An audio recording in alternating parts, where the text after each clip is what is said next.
Okay, before we go to the readings, I would like to discuss the milieu of the Katipunan works. And this is how the colonial social order happened. Remember, when the Spaniards came, they introduced their colonization using the cross and the sword. And of course, next week, we will be commemorating what we call the 500 years of the arrival of Christianity in the Philippines. So ano na yan, next week na yan. No? The first baptism happened April 14 at the city of Cebu. So I will fly there, no? Kaya mag-asynchronous muna tayo. Okay. So by the cross and the sword. So magkaakibat 'yon, yung colonial pursuit, political, and of course the religious evangelization. So according to Vanny Viernas, if you're going to look at it, uh, did they really have that much force? Kasi 'di ba by the cross and the sword, parang force 'yon. If you're going to look at Fort Santiago, they were only, if you're going to look at it, napakaliit ng fort na 'yan. That's the headquarters already of the Spanish army in the Philippines during the time of the Spaniards. So that means that if you're going to look at it, they don't have so much troops to really establish control by force in the whole of the Philippines. So sa totoo lang, hindi naman talaga mainly force ang ginamit nila. No.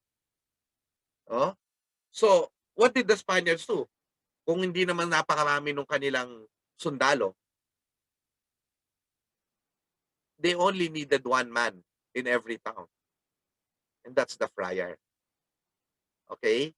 So, kapag kang praile, nakumbinsin niya ang bayan na maniwala sa Kristyanismo, Katolisismo, hagip na yon. Kumbaga, ang ginawa ng mga Espanyol, ginawa nilang buy one, take one.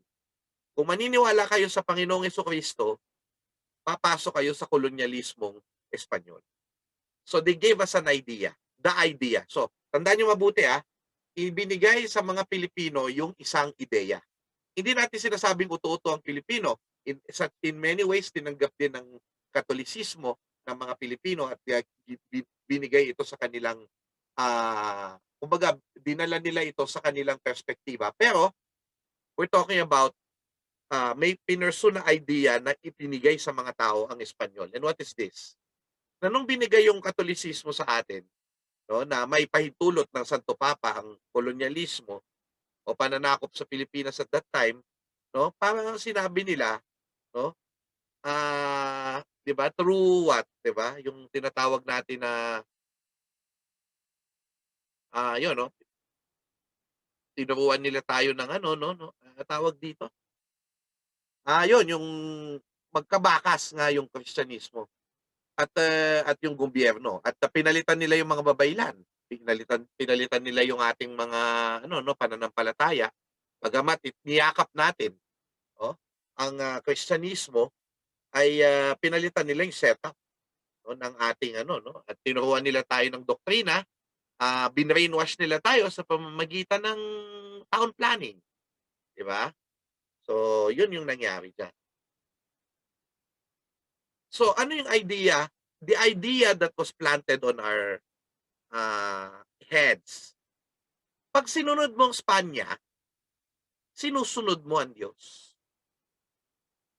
If you follow Spain, you're following God. And therefore, being with Spain, being dependent on Spain is the only hope we have. So, Pilipino, dahil dyan, di ba? And the bipartite view of history was given to us. And what was this? Before the coming of the Spaniards, we did not have our own culture and we were backward. Tayo ay hindi malaya. Tayo ay nasa kadiliman.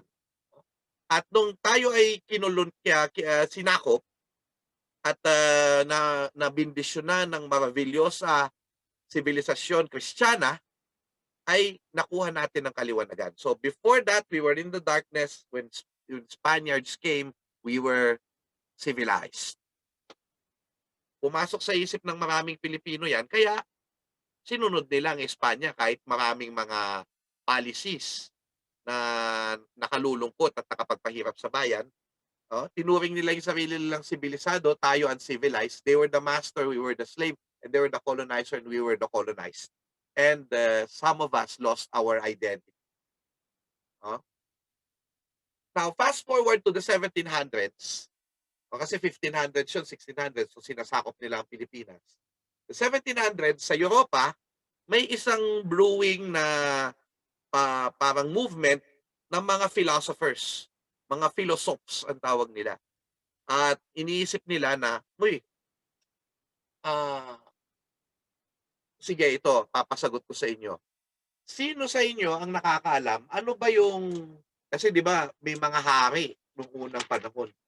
Saan nanggagaling yung kapangyarihan ng hari? Di ba? Kasi sila noon may mga hari eh. So saan nila pinapalagay na nanggaling yung kapangyarihan ng mga hari na naghahari sa kanila? Bakit nila sinusunod yung mga hari nila? Bakit ba may mga hari at may mga reyna? Sa Europa, yes, sino po sila? Si Relova. No, it's Nathan Barya, sir. Barya, sorry. The monarchy used to believe that their power is a God-given right, sir. Yung tinatawag na divine right. Divine right, yes. Sir. Yes. So, syempre, nagkaroon sila ng rationalism. Inisip nila through logic. Kaya bang patunayan ng lohika na may Diyos? Diba? Now, I'm not saying that there's no God. I really do not know. I have faith that there is God. But logically, you cannot prove it. Totoo naman yun. I mean, kaya nga siya faith eh. Diba? But logically, if they were using their logic and there is no God, and even if there is a God, how do you know now that this king is supposed to be our king? And so they developed the concept of equality. Wala dapat mga dugong bugaw. Diba? Everyone is just the rest of us. And the concept of equality was formulated by the philosophers. And liberalism came. Diba? So, kakibat ng equality, they also thought that there should be reason over religion and science over superstition. Every problem should be solved scientifically. And that is where we got the Enlightenment. Or what we call the movement. Movement yan, yung Enlightenment. In Spanish, ilustración. Ilustración. So, yan po yung ating nangyari dyan. Now, this illustration o Enlightenment movement, its idea spread far and wide, and it became the philosophy that guided the American Revolution of 1776, the French Revolution of 1779, 1789, which called for liberty, equality, and fraternity. Liberté, égalité, et fraternité. Oh? And that also spread in Latin America, and in Mexico there was the Revolution of Mexico. Eventually a lot of the Spanish Empire will fall and the independence of Latin America will be born. And the galleon trade, which was the monopoly of the Spanish Empire, it was we called the Manila-Acapulco galleon trade in Mexico, Acapulco, ended. So, remember, when the revolution happened in Mexico, wala nang galleon trade. So, the Spaniards were left with no choice, but by 1834, wala na silang pera. They opened the ports to the foreigners, to foreign ships. And so, what happened was, because the foreign ships, nag-hire sila ng mga Pinoy to be their middlemen. And the foreign investors who were allowed to do business in the Philippines, they chose Filipinos and middlemen, chose Filipinos and Chinese mestizos as their middlemen. Yumaman tong mga to, nagkapera. Like Balvino Mauricio. No, na nakita nyo naman ang kanyang magandang bahay ay kanyang pinakita sa painting na ginawa ni Jose Honorato Lozano. Balvino Mauricio turned out to be the inspiration, according to many, of Kapitan Tiago in the Noli Me Tangere.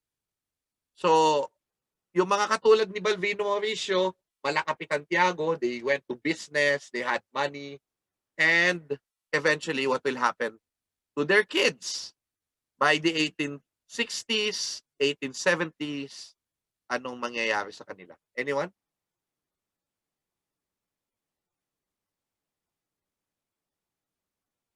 Four points? What will happen to the kids of these rich Filipinos, Indios? They did not have this before. So now they can have it. Anyone? What could they have na wala noon sa mga taong hindi yumaman ng kanilang mga magulang? Panahon na ito. Power, sir. Well, power not political kasi they were powerful financially. They can yield some influence. But what will happen to their kids, Mr. Wong? What will happen to the kids? If they were born from a rich family, what will they have na wala noon sa mga naunang Indio na alipin, na walang pera, walang kapangyarihan? What will happen to these kids? There'll be more Or what? civilized in a way. Why? I might not agree with the term, but civilized because what happens to you when you're civilized? Okay, thank you, Mr. Wong. I'm going to look at the chat. Sige, sir. Isabella S. Rose said, and ang tuwa ko, who is this? You know, I do not know. If you have long names, can you put your surname first in my class, ano? Nahihirapan talaga ako. Ang tuwa ko, tawag dito, Daniel, yes. Sino yung isa? Yeah, si Lee, at saka si Esa Jose. Yeah, thank you. No? So yun, education. So mag-aaral tong mga to. Wala, remember, ang mga Indio hindi nag-aaral yan. Puro mga Espanyol at saka yung mga Kapampangan lang ang nakakapag-aaral nung unang panahon. Ngayon, may edukasyon. Pumapasok sila sa mga eskwelahan tulad ng Ateneo, na high school yun noon. Colegio de San Juan de Letran, high school yan. Pag sinabi mong colegio at that time, high school yun. O sa UST, yun ang university, yun ang college noong panahon nila. So nakapag-aral sila sa mga paaralan ng mga Espanyol. At pupunta pa sila sa Europa. Makikita mo, isang buong henerasyon yun. Yumaman yung kanilang mga magulang kaya nakapag-aral sila. At sila yung mga tinuturing natin ng mga bayani ngayon. Na recently, many of them celebrated their 150th birthdays. Diba? Kasi isang generation sila. Oh? They were young kids when the execution of Gomez, Burgos, and Zamora happened. They were young kids. Oh? Nung ginarote yung Gombursa, and they felt that was an injustice. Namulat yung kanilang kaisipan na tayo ay nasa isang masamang kalagayan. Oh, yan po yung garote yun, yung pagputol ng leeg as instant death. No? At dahil dito, nagkaroon ng dalawang klase ng Pilipino. Yung siyempre, just to make it short, yung mayamang Pilipino at yung mahirap na Pilipino. Mayamang Indio, mahirap na Indio. At nagkaroon ng dalawang kaisipan yan. Ibig sabihin, dahil na westernize yung mga edukado, nagkaroon sila ng ibang kaisipan na iba doon sa mga hindi nag-aral sa mga paaralang Europeo. Okay, I hope you get me. No? There was no one ideology of the revolution. May mga pumasok dyan na mayaman, ibang kanilang pananaw doon sa pananaw ng mahirap. Yun yung in-explore natin in this class. Because if you're going to look at it, the Ilustrados have a different way of interpreting. Sabi ko kasi si Marcelo del Pilar, yung founder of Pringles. Ano? The propaganda movement have a different thing. They were called Ilustrados, di ba? Kasi illustration is the word for enlightenment. And they were believers of the Enlightenment. That's why, if you're going to look at it, naging abogado sila, naging professionals, naging doktor, because they wanted to solve things, the problems in the Philippines, scientifically. And they wanted, shall we say, equality. No? And they were heroes, or they are heroes of our nation because they destroyed the idea that I told you earlier. They destroyed the idea na dapat umaasa lang tayo sa Espanya. And what and when they destroyed it, when they destroyed that idea, ang kanilang titignan diyan, o di na nawasak yan. Ano ngayon yung ipapalit natin sa ideyang winawasak natin? At yung mga ideya na yon nilagay nila sa La Solidaridad, nilagay nila sa kanilang mga akda, ng mga akda ni Marcelo del Pilar, Graciano Lopez Haina, Mariano Ponce, no? Na may iisa tayong problema at ito ang mga praile. May iisa tayong problema at ito ang kolonyalismo. Kaya kailangan magkaisa-isa tayo. Si Jose Rizal, naisulat niyan sa Noli Me Tangere at El Filibusterismo. Yan ang kanyang ginawa at yan ay binasa ni Andres Bonifacio. O, yan po yung mga original na sulat kamay ni Rizal. No? Na pinakita nila sa bawat problema ni Sisa, ni Elias, ni Ibarra, sa bawat Padre Salvi, Padre Damaso, na makikita mo, meron yan sa buong bansa. And those works, those writings created a nation. Because we became a nation when we felt we had one misfortune and one identity. Yung one identity na yun, sinulat ni Rizal doon sa tinatawag natin na annotations niya sa Sucesos de las Islas Filipinas at sa iba pang mga sulatin niya. You will learn more about this in Caspil, hindi na pala Caspil, in J. Rizal. Ano? Yung kung paano sinabi ni Jose Rizal, hindi, meron tayong kalayaan, meron tayong komersyo bago dumating ang Espanyol at nagkaroon lamang ng kadiliman. At humingi tayo ng reforma para gumanda ulit yung ating buhay. Zeus Salazar said, and he is my mentor, that this is the legacy of the propaganda. And what is that legacy? The tripartite view of Philippine history. So, bipartite view, the friars taught us that before they came, we were bobo, we were civilized, uncivilized, I mean, and then civilization came. Now, in Rizal's writings and in the propaganda movement's writings, ibang sinasabi. Malaya na tayo noon, mayroon na tayong kabiasnan, may komersyo, nakikipagkalakalan ng mga ibang bayan. Pero pagdating ng panahon, tayo ay kokolonisahin, tayo ay aalipinin. At nagkaroon ng darkness at babalik sa atin ang ating kapangyarihan, ang ating freedom at ang ating kaliwanagan. Magkaiba iso. Tignan niya, tripartite view, liwanag, dilim, liwanag. Liwanag, dilim, liwanag. Hindi dilim, liwanag lang.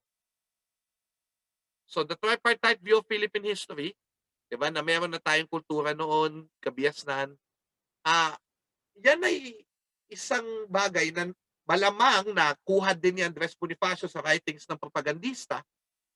At ito'y binasa niya at sumulat siya ng isang essay dito sa Diaryong Kalayaan. At yung Diaryong Kalayaan, merong essay doon, at yung Kalayaan, from 300 people lang sila noon, yung Katipunan, nadagdagan sila ng 30,000 nung ito ay nilimbag nila. Sayang wala ng kopya, ito'y mock-up lang. Pero alam natin nag-exist ito kasi tinanscribe ito ng mga Kastila at kanilang sinalin. Oh? So, puntahan natin ngayon yung dyan sa Kalayaan, yung tinatawag natin na yung babasahin natin ngayong araw na ito. Yung ang dapat mabatid ng mga Tagalog. Ang dapat mabatid ng mga Tagalog. Okay, wait a minute lang. Oh yes, wait a minute, Mr. Postman. Wait, Mr. Postman. Please, Mr. Postman, look and see. If there's a letter for me. Ang dapat mabatid ng mga Tagalog ni Andres Bonifacio.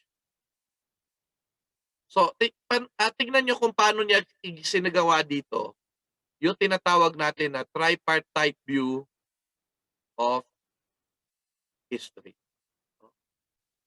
So, si Agapito Bagong Bayan, ang kanyang pen name dito, si Andres Bonifacio. Okay. So, pag mahaba, 2 points. Sige, basahin natin. Ang dapat mabatid ng mga Tagalog. What the Tagalogs, at ano na natin to, no? Nakita na natin to, should know. Okay, who wants to read?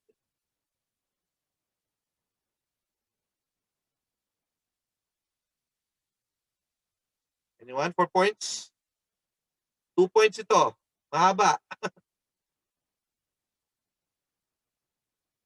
Yes, Miss Pua. Ito ang Katagalugan na pinamamahalaan ng unang panahon ng ating tunay na mga kababayan. Niyaong hindi pa tumutungtong sa mga lupaing ito, ang mga Kastila ay nabubuhay sa lubos na kasaganaan at kaginhawaan. Wait a minute. Nang hindi pa tumutungtong sa mga lupaing ito, ang mga Kastila ay nabubuhay sa lubos na kasaganaan at kaginhawaan. Sino yung nabubuhay? Yung ating mga tunay na kababayan. Okay? Itong Katagalugan. Hindi kasi pag binasa mo, ang mga Kastila ay nabubuhay sa lubos na kasaganaan at kaginhawaan. Makamali yun. Pero yung Katagalugan, ay bago dumating ang Kastila, ay nabubuhay sa lubos na kasaganaan at kaginhawaan. Susunod. Kasundo niya ang mga kapitbayan at lalong-lalo na ang mga taga-Hapon.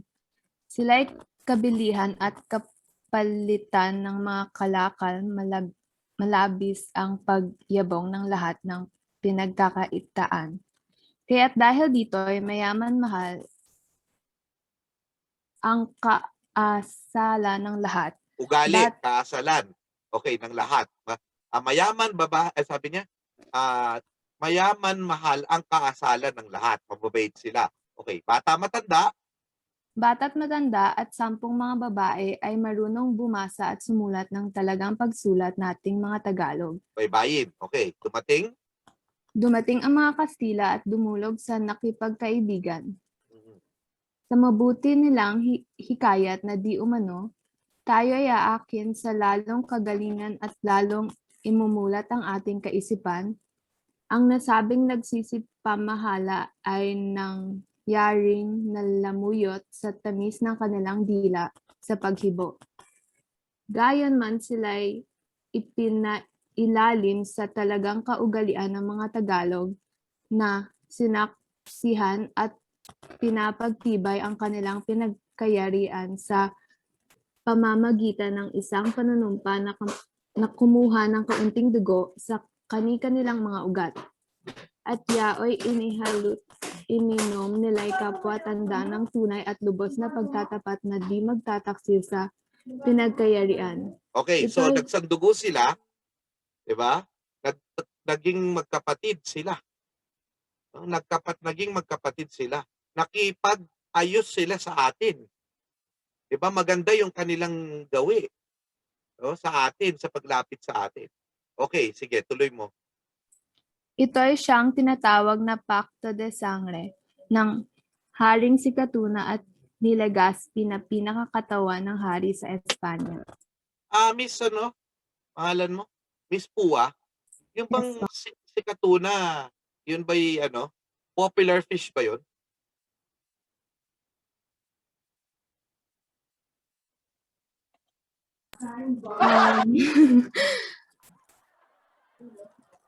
Popular fish ba yun?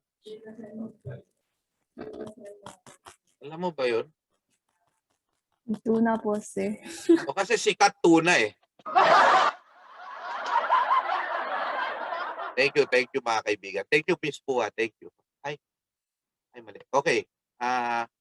Punta tayo ngayon sa susunod. Okay. Buhat ng ito'y mangyari. Next.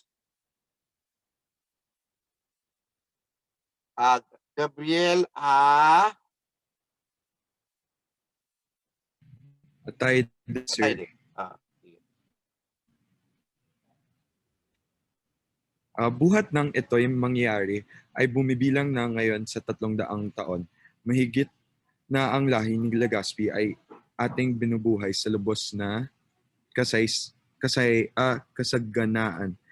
Ating pinagtatamasa at binubusog kahit abutin natin ang kasalatan at kadayukdukan. Mm-mm. Iginugol natin ang yaman, dugo at 10 ng buhay sa pagtanggol sa kanila. Kinakapakok natin 10 ng tunay na mga kababayan na aayaw pumayag na sa kanila'y pasakop. At gayon din naman, nakipagbaka tayo sa mga insect at taga-Holanda na nagbalang umagaw sa kanila nitong katagulugan. So, ibig sabihin, salamat ay tawag dito, tayo ay tayo ay tumutulong pa sa kanila. Binibigay natin sila ng kabuhayan kasi syempre nagtatrabaho tayo para sa kanila. At binubuhay natin sila sa kasaganaan. O yun yung colonial social order na Pilipino nagtatrabaho para sa Kastila. 'Di ba? At pinagtanggol natin sila sa kanilang mga kalaban. Salamat, Mr. Atayde. Thank you, Susunod. sir. Susunod. Gusto. May point? Yes, Miss Manyala. Ngayon sa lahat ng ito'y ano ang sa mga ginawa nating paggugol, nakikitang kaginhawa ang ibinigay sa ating bayan. Okay. Ano ang nakikita nating pagtupad sa kanilang kapangakuan na siyang naging dahil ng ating paggugugol? Wala kundi pawang kataksilan ang ganti sa ating mga pagpapala at mga pagtupad sa kanilang ipinangakong tayo'y lalong gigisingin sa kagalingan ay bagkus tayong binulag, inihawa tayo sa kanilang hamak na kasal. Pinilit na sinira ang mahal at magandang ugali ng ating bayan.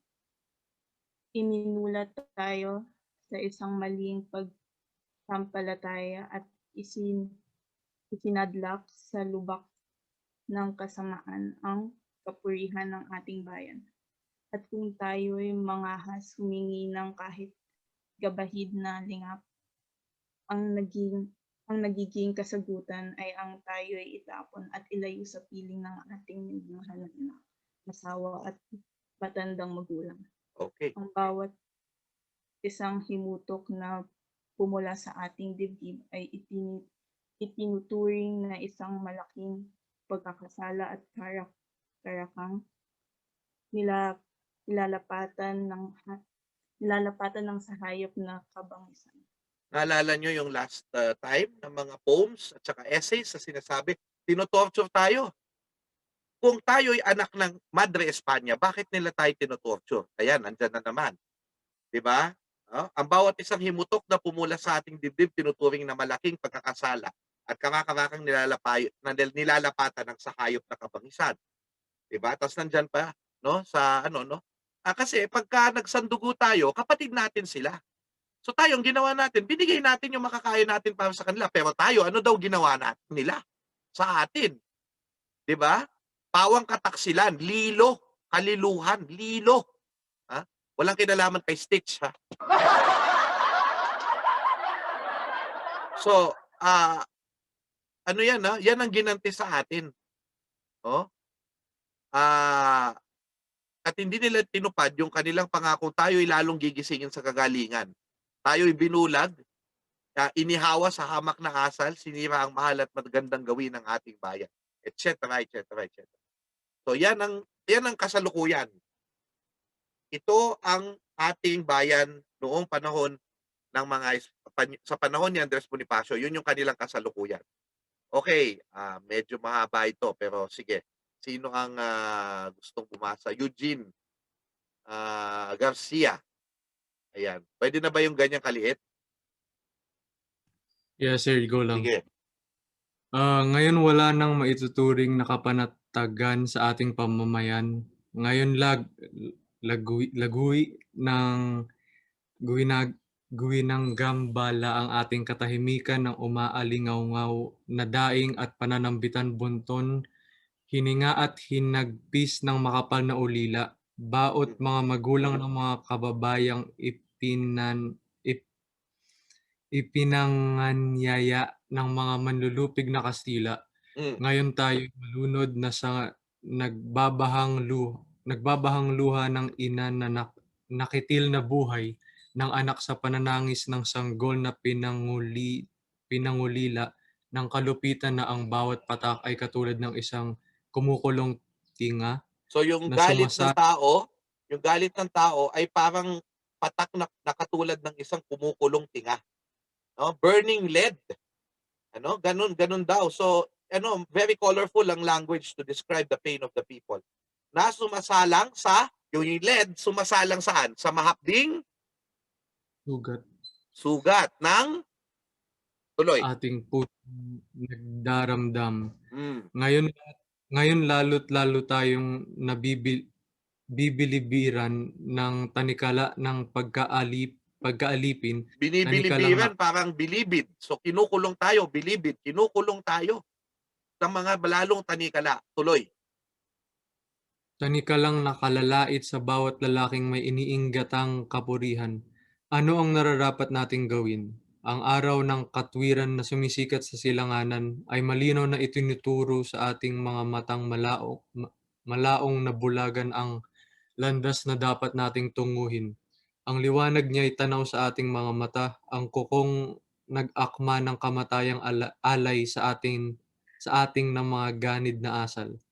Itinuturo ng katwiran na wala tayong iba pang maaantay, kundi lalo't lalong kahirapan, lalo't lalong kasilan, lalo't lalong kaalipustaan at lalo't lalong kaalipinan.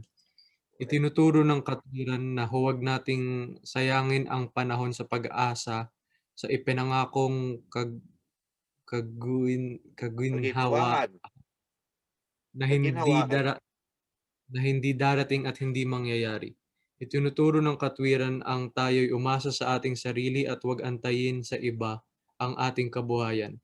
Itinuturo ng katwiran ang tayo'y magkaisang loob, magkaisang isip at akala at nang tayo'y magkalakas na maihanap ang naghaharing kasamaan sa ating bayan.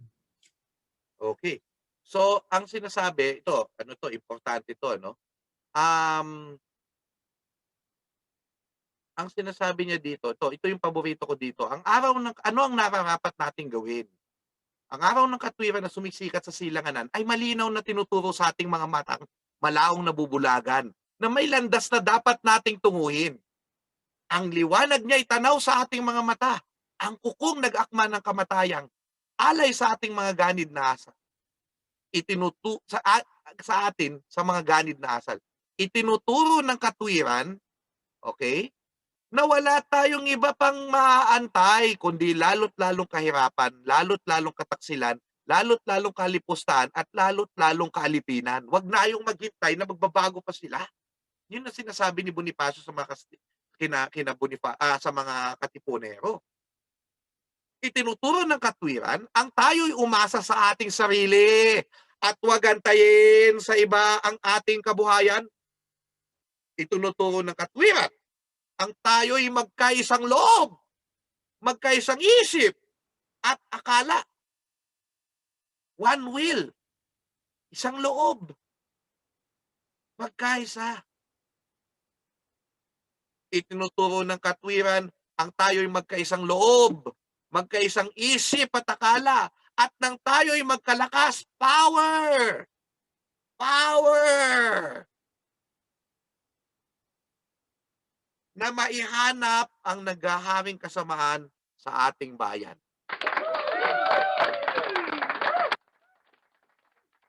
Next. Panahon na ngayon. Rachel Hernandez. Panahon na ngayong dapat na lumitaw ang liwanag ng katotohanan. Panahon na nang dapat nating ipakilala na tayo may sariling pagdaramdam, may puri, may hiya at pagdadamayan. Ngayon, panahon na dapat simulan ang pagsisiwalat ng mga mahal at dakilang aral na magwawasak sa masinsing tabing na bumubulag sa ating kaisipan. Panahon na ngayon, dapat makilala ng mga Tagalog ang pinagbuhatan ng kanilang mga kahirapan. Araw na itong dapat kilalanin na sa bawat isang hakbang natin ay tumutuntong tayo at nabibinggit sa malalim na hukay ng kamatayan na sa ating inuumang ng mga kaaway. Kaya, tuloy mo na. Kaya, o mga kababayan, ating idilat ang bulag ng kaisipan at kusang igugol sa kagalingan ang ating lakas sa tunay at lubos na pag-asa na magtagumpay sa nilalayong kaginhawaan ng bayang Tinubuan. Mabuhay! Mabuhay! Di ba nakakatuwa pag binabasa natin? No? Gusto ko magka-experience talaga kayo. Binabasa ninyo to. O maybe hindi nyo pa feel. But someday, sometime, di ba? Talagang mafe-feel mo na ito pala yung sinasabi ng Katipunan na parang nangyayari pa rin sa ngayon.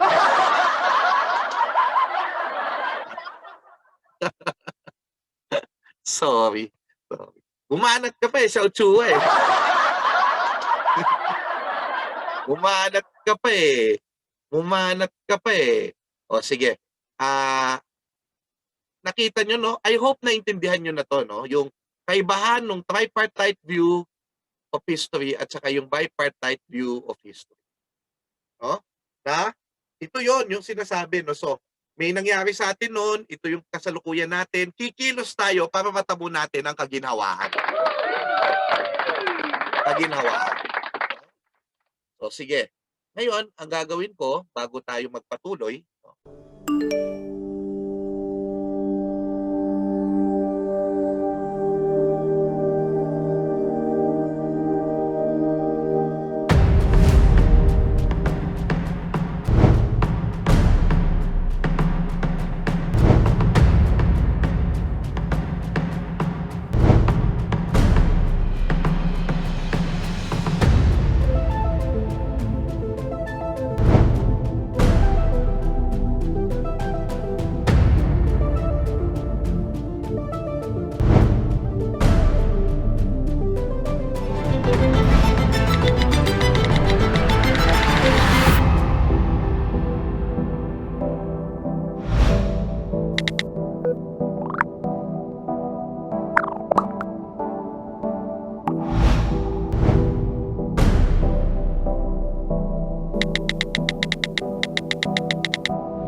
So yun mga kaibigan, ano, yung isang tawag dito, video, audiovisual presentation tungkol sa ano no, ato tawag dito, mga salita ni Andres Bonifacio binatay dyan sa ang dapat mabatid ng mga Tagalog. At syempre, nabanggit na doon ni Bonifacio sa Facebook, ano, yung pag-ibig sa Tinubuang Bayan. Yan yung susunod nating titignan ngayon. So, ano ba itong pag-ibig sa Tinubuang Bayan? O, yan muna natin ito. Okay.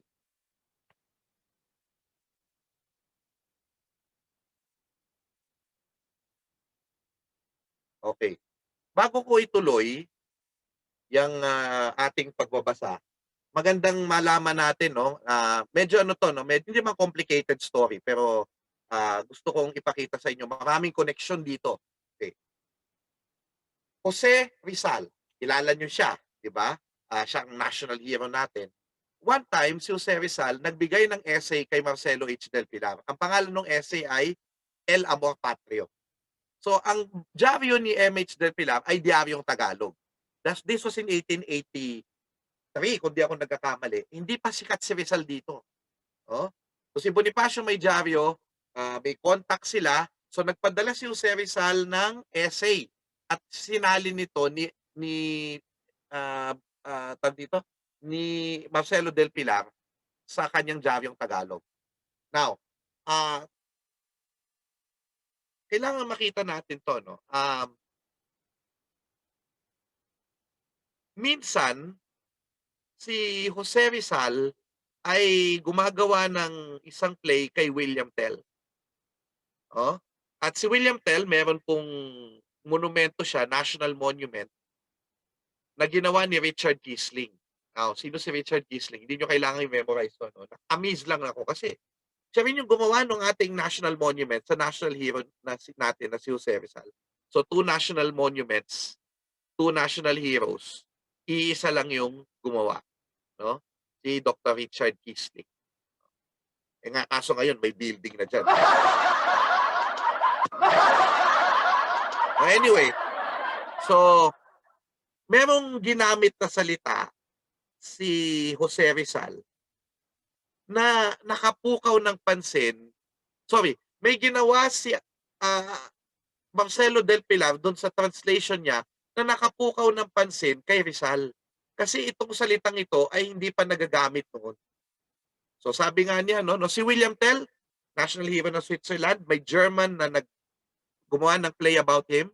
Sabi niya, sinasalin ko ngayon sa Tagalog si William Tell ni Schiller. Sabi niya, marami akong kulang na salita. Freiheit, sabi niya. Or liberty. So Freiheit or liberty, hindi na daw maalala yung Tagalog. The Tagalog word kaligtasan cannot be used because this means that formerly he was in some prison slavery. I found in the translation of Amor Patrio the noun malaya, kalayahan, that Marcelo H. Del Pilar used in the El Amor Patrio. Kalayahan. Hindi daw alam ni Rizal yung salitang yun. Why? Because that was not a word that existed for a very long time. Okay. What's the connection here, ladies and gentlemen? Hindi niya alam kung ano yung salitang malaya, but in other places, sabi nila, si Jose Rizal wrote this poem when he was 8 years old, where he said, ang hindi magmahal sa kanyang salita, mahigit sa hayop at malansang isda. But he uses the word kalayaan twice. When he was 8 years old daw. Pero nung matanda na siya, hindi na niya alam. So, I think there's something fish here. This poem is fake. Okay? Fake, fake, fake. Okay, now, importante dito malaman yung kalayaan na salita. Interesting yun. Huh? Bakit? Because kalayaan was a word invented by Mariano Sevilla, a priest in Bulacan, Bulacan. And he used it for the Flores de Mayo that he translated, the Flores de Mayo book that he translated. at yun, nagamit sa buong Pilipinas, it says kalayaan for freedom. Libertà in Italian. Italian yung original na Flores de Mayo. He translated it into Tagalog, kalayaan. Whatever hindi natin alam kung saan nagmula yung salitang yun. We do not even know why he used that. What's laya? We do not know.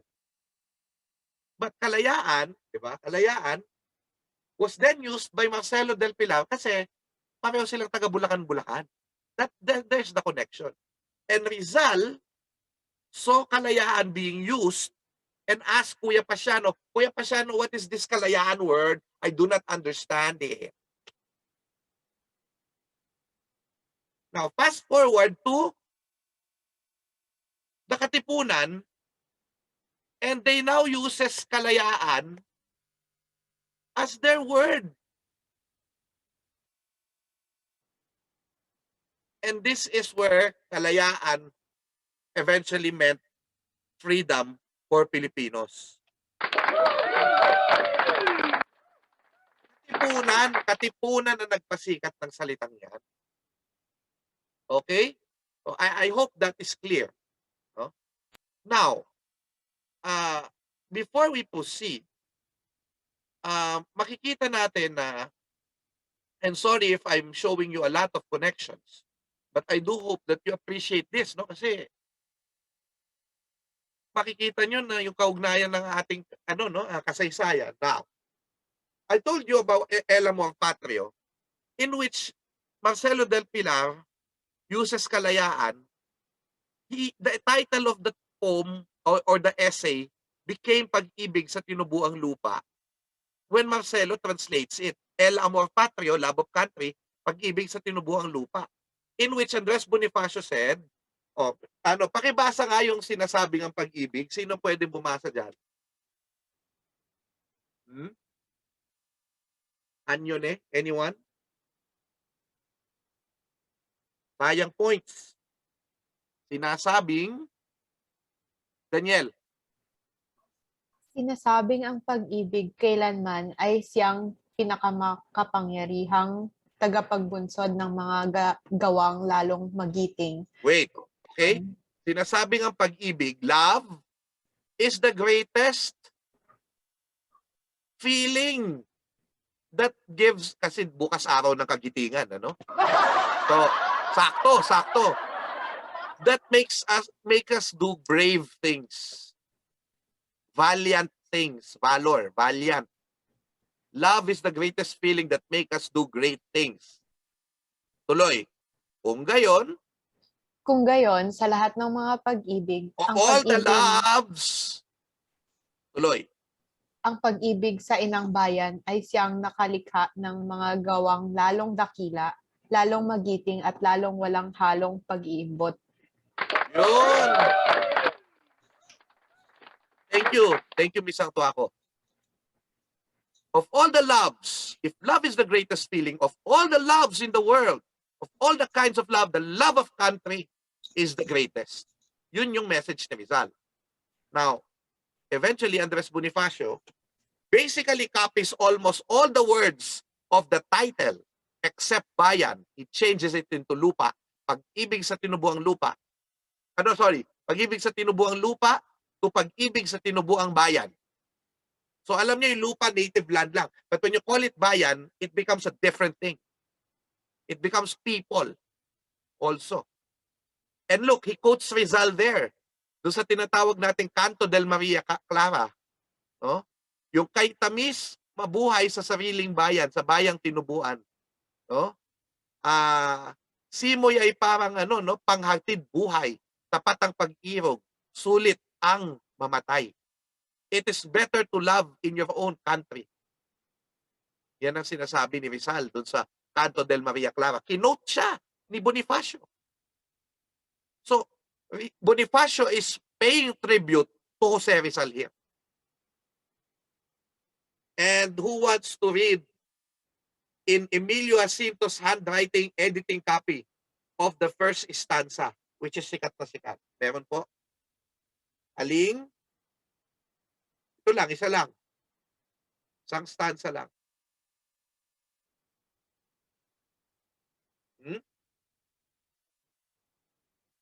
Kayo ba ay maduduling? Mayor Hernandez.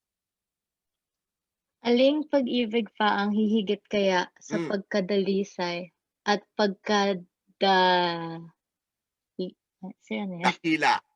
Pagkadakila, gaya ng pag-ibig sa Tinubuang. tinubuang lupa. Mm. Aling Aling. pag-ibig ang pag-ibig pa, wala na nga wala.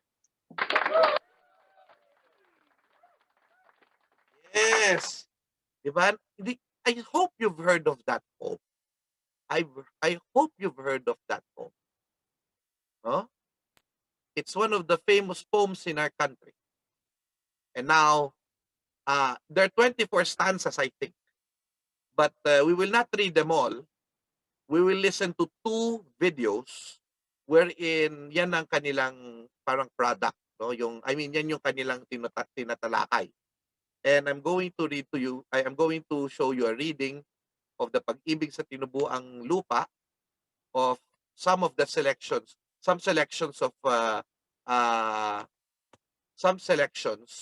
no, of the tawag dito.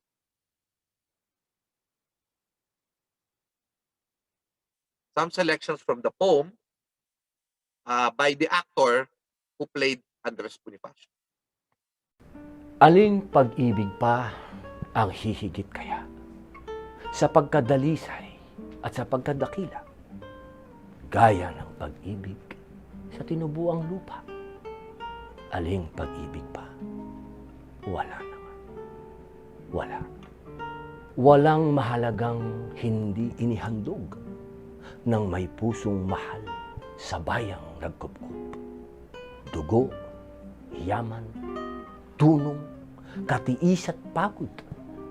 Buhay may abuting magkalagot-lagot. Bakit?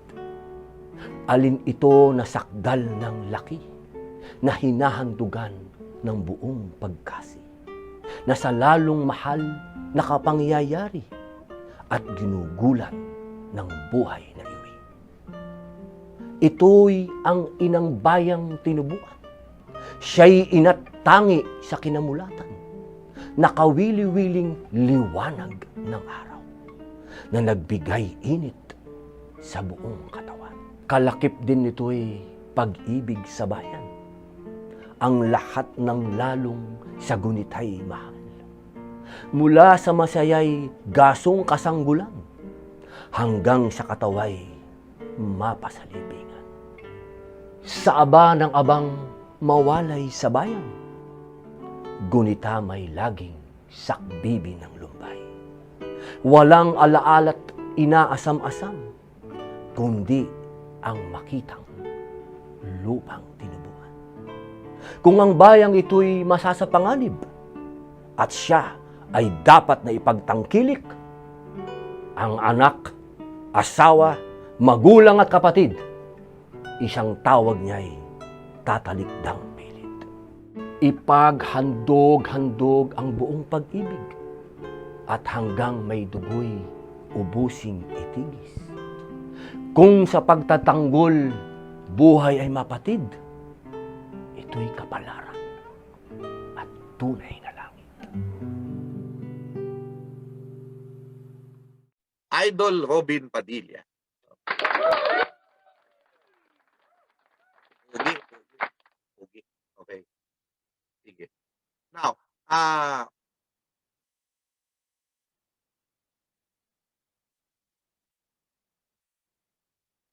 eventually, before I give my thoughts about this book, eventually what will happen would be is that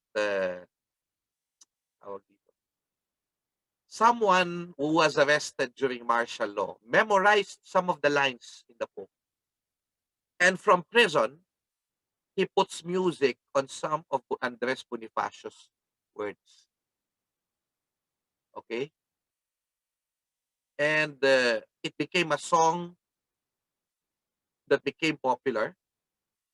And it became like a song during martial law, Bonifacio, revolutionary period, that fighting against martial law, ito naging kanta din ito.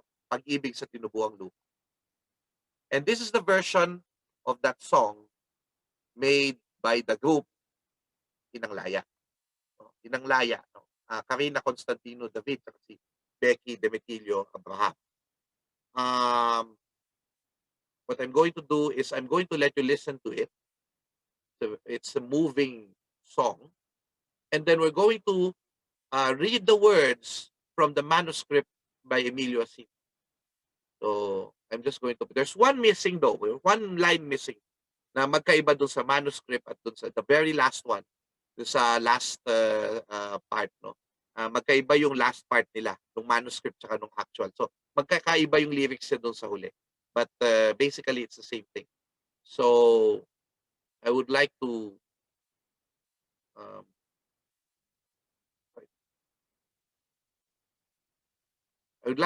let you listen to Pag-ibig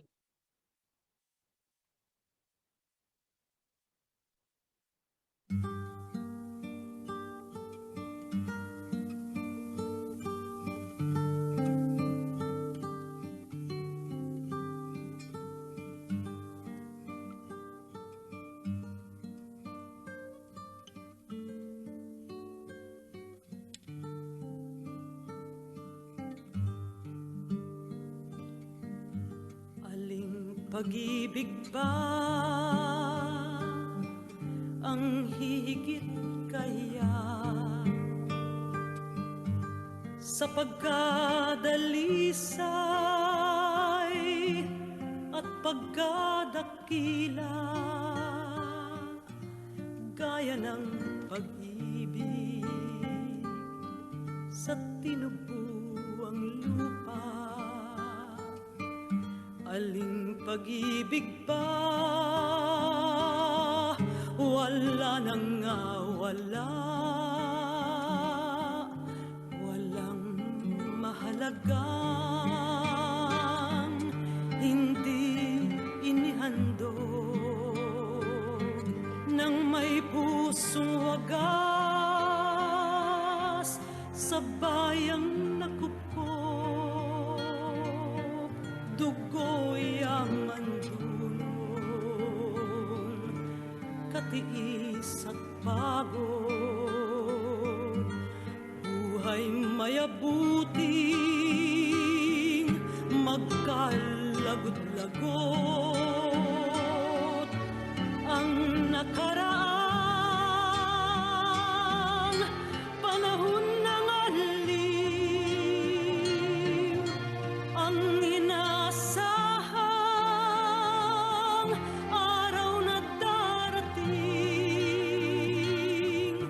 ng pagkatimawa ng mga lipin, liban pa sa bayan, Santa tanghalin, sa abang-abang mawalay sa bayan, gunita may laging sakbibi ng lumbay, walang alaala't inasamasam, kundi ang makita'y lupang tinubuan.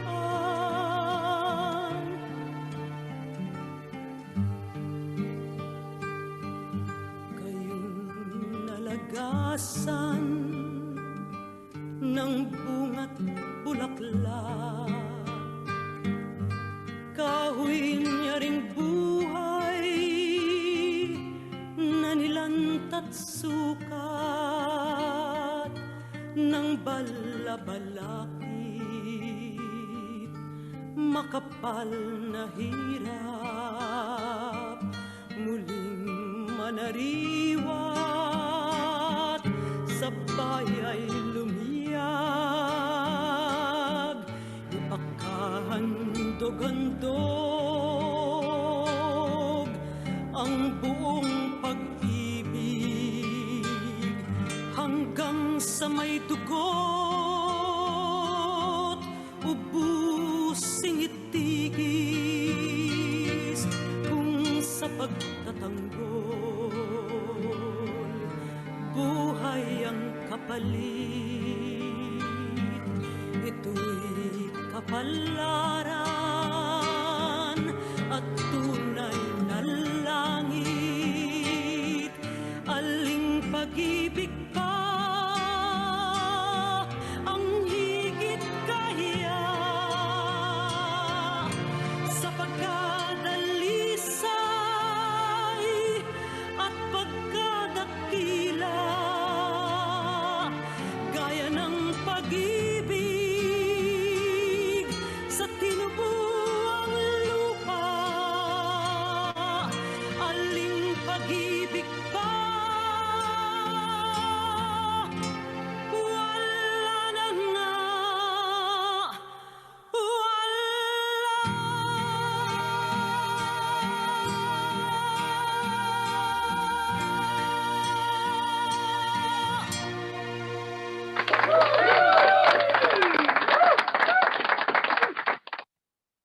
Ayun, mga kaibigan, ano? Wow, wow, wow. Wow, attach. Anyway, just want to add some things. Basically, the poem is self-explanatory, ano? Pero yung nakakatuwa dyan yung, alam mo, hirap-hirap, yung ngayon, di ba, parang ito yung nangyayari sa atin, tas ang hirap mong mahalin, Pilipinas, sasabihin mo, no? Sasabihin mo, ang hirap mong mahalin, parang minumura mo yung bayan, tas gusto mong umalis, gusto mo sa ibang bansa ka na lang tumira.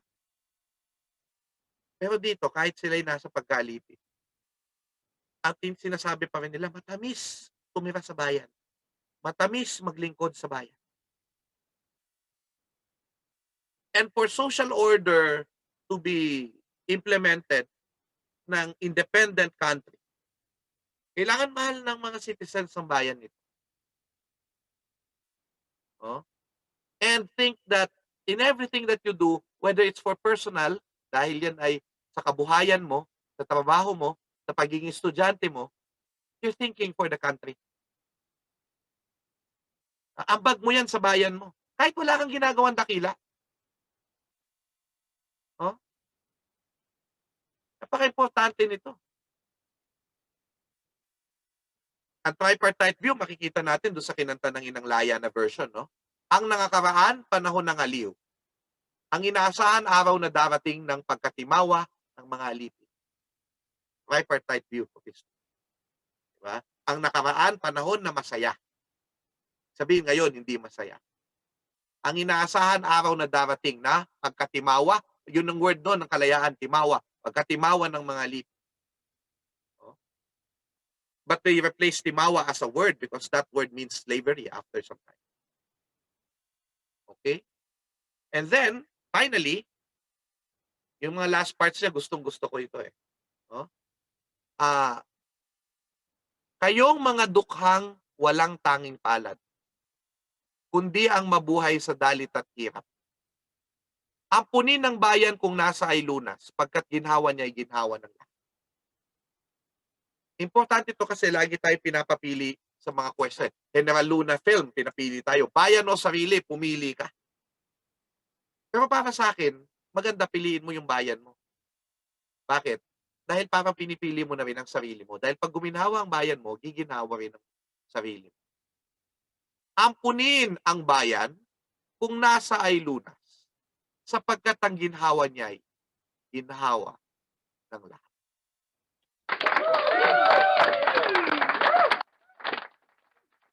Paborito ka. Hindi mo kailangang i-reject ang sarili mo. Hindi mo kailangang i-reject ang sarili. Yun ang message niya. Sapagkat kung mamahalin mo ang bayan, parang minahal mo na rin ang sarili.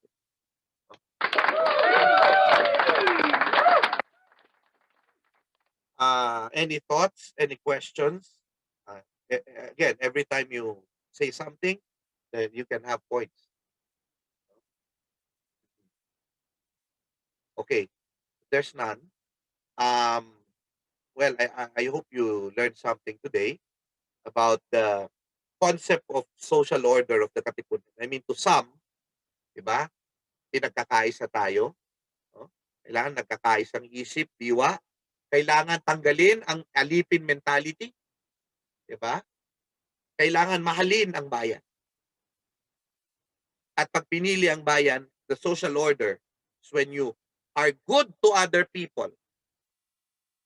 That secures that everyone that's good to other people, and if all of us will do that, there would be real freedom. May tunay na kalayaan, di ba? Kalayaan na nagmumula sa kaginhawaan. There's no kalayaan without kaginhawaan.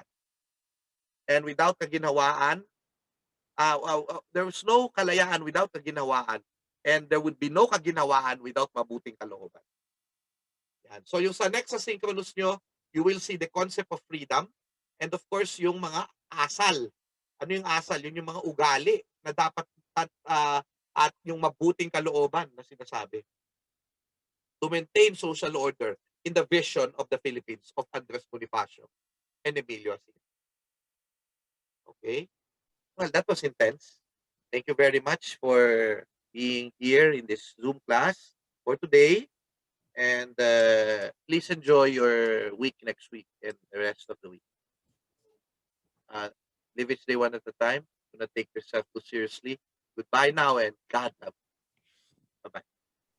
Bye, sir. Thank you. Bye, sir. Thank you po. Thank you, sir. Bye, sir. Thank you so much. Ingat kayo, ha? Bye-bye.